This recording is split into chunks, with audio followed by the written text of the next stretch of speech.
کوئی بھی عقل مند لڑکی وہی ہوتی ہے جو اپنے فیصلے صرف دوسروں کے مشوروں کے تابع نہیں رکھتی، خواہ وہ کوئی بھی ہو۔ ایک مومن کے لیے جو اصل معیار ہے کسی بھی چیز کو ایکسیپٹ کرنے کا یا ریجیکٹ کرنے کا، وہ یہ ہے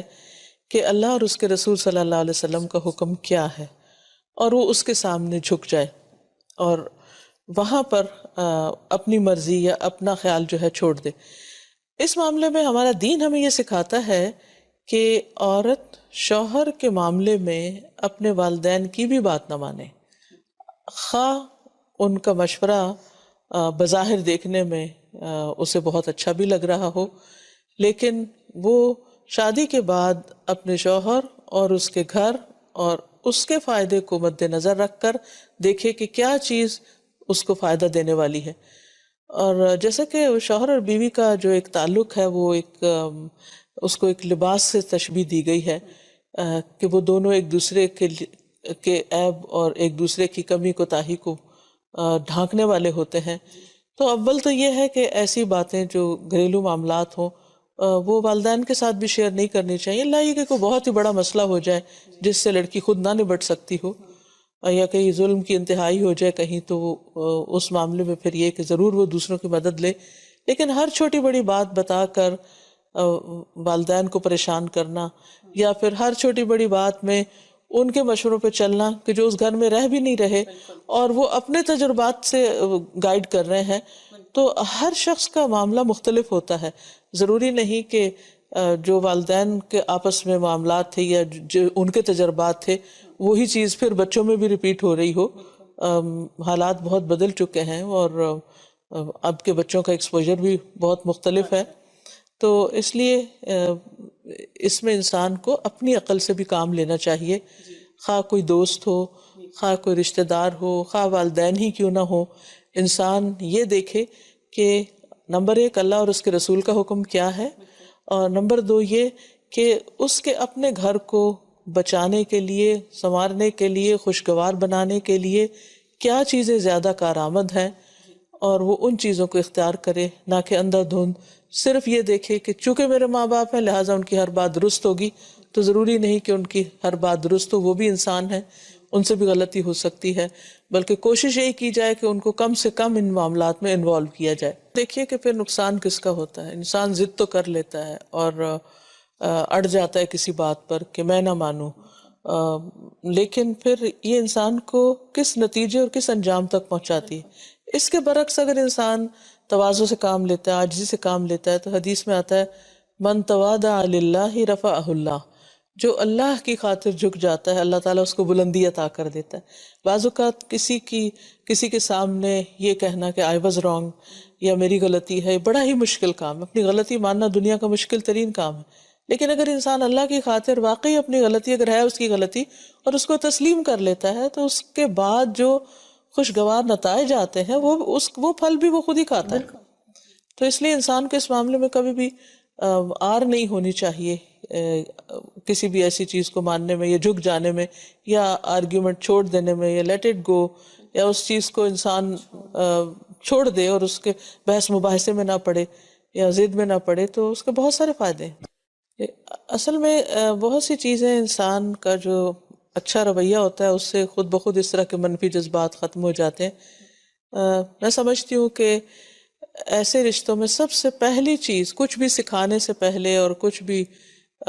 کسی کو دینے سے پہلے اعتماد بحال کرنے کی ضرورت ہے، دوسرے کو اپنی خیر خواہی کا احساس دلانے کی ضرورت ہے، محبت دینے کی ضرورت ہے، گھر کو گھر سمجھنے کی ضرورت ہے، اور پھر اس کے بعد جو بھی چیزیں ہوں گی وہ ان کا تبادلہ خیال یا تجربہ یا علم ایک دوسرے کے ساتھ شیئر کرنا وہ بہت آسان ہو جائے گا، کیونکہ جب تک انسان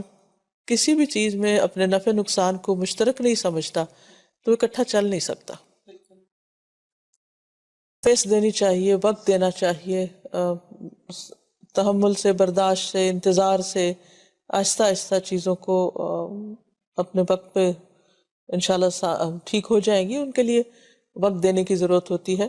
انسان اگر یہ سوچ لے کہ ایک بچی جو دوسرے گھر سے آتی ہے اس کی مثال ایسے ہی ہے جیسے آپ نرسری سے ایک پودا لاتے ہیں اور پھر اس کو اپنے گھر میں جب لگاتے ہیں تو اس کو جڑ پکڑنے میں، اس کو پروان چڑھنے میں ایک وقت لگتا ہے، اور شروع میں چاہے آپ پانی بھی دے رہے ہو سب کچھ، لیکن وہ مرجھا بھی جاتا ہے، اور بعض اوقات تو یوں لگتا ہے کہ جیسے یہ پھلے پھولے گا ہی نہیں، لیکن جب آپ صبر کے ساتھ اس کے ساتھ لگے رہتے ہیں تو پھر وہ نئے پتے نکالنے لگتا ہے، اور ایک دن آتا ہے کہ اسی پہ پھل لگتے ہیں، لیکن یہ سارا وقت بہت صبر کا ہوتا ہے، تو صبر جو ہے وہ بہت ضروری ہے۔ ایسے موقع پر بھی یہ سوچنا چاہیے کہ اب جو ہونا تھا وہ تو ہو گیا، غلطی اے کی تھی یا بی کی تھی،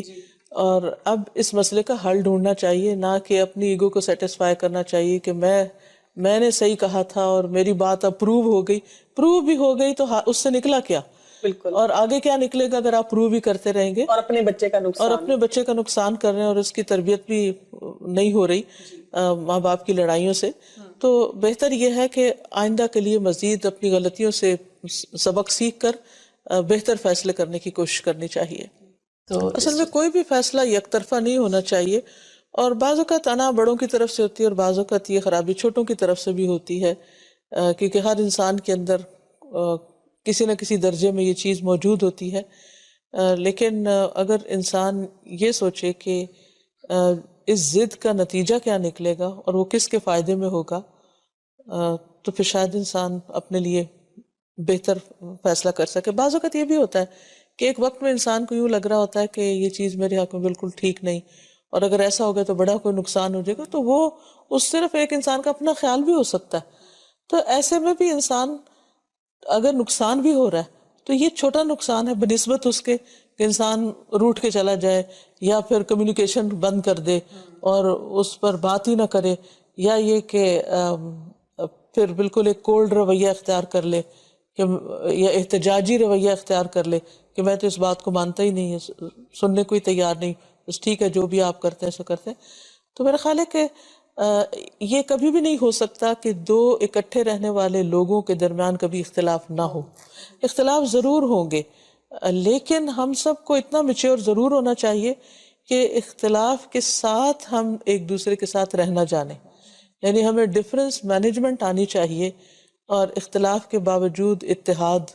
نظر آنا چاہیے کہ ٹھیک ہے ہماری سوچ الگ ہے، اللہ نے مرد اور عورت کو الگ بنایا ہے، دونوں کی سوچ ایک جیسی نہیں ہو سکتی، عورتیں بہت جذباتی ہو کے سوچتی ہیں، مرد دوسرے طریقے سے سوچتے ہیں، دونوں کے سوچ کے انداز میں فرق ہے۔ پھر بعض اوقات ایج ڈفرینس ہوتا ہے، بزرگوں کی سوچ اور طرح ہوتی ہے، ینگسٹرز کی کچھ اور طرح ہوتی ہے، بعض اوقات بچوں کے ساتھ یہ اختلاف ہوتے ہیں، تو یہ تو ہوتے رہیں گے، اس کو تو پارٹ آف لائف سمجھنا ہی چاہیے کہ یہ اس کے بغیر تو زندگی ہوتی ہی نہیں، لیکن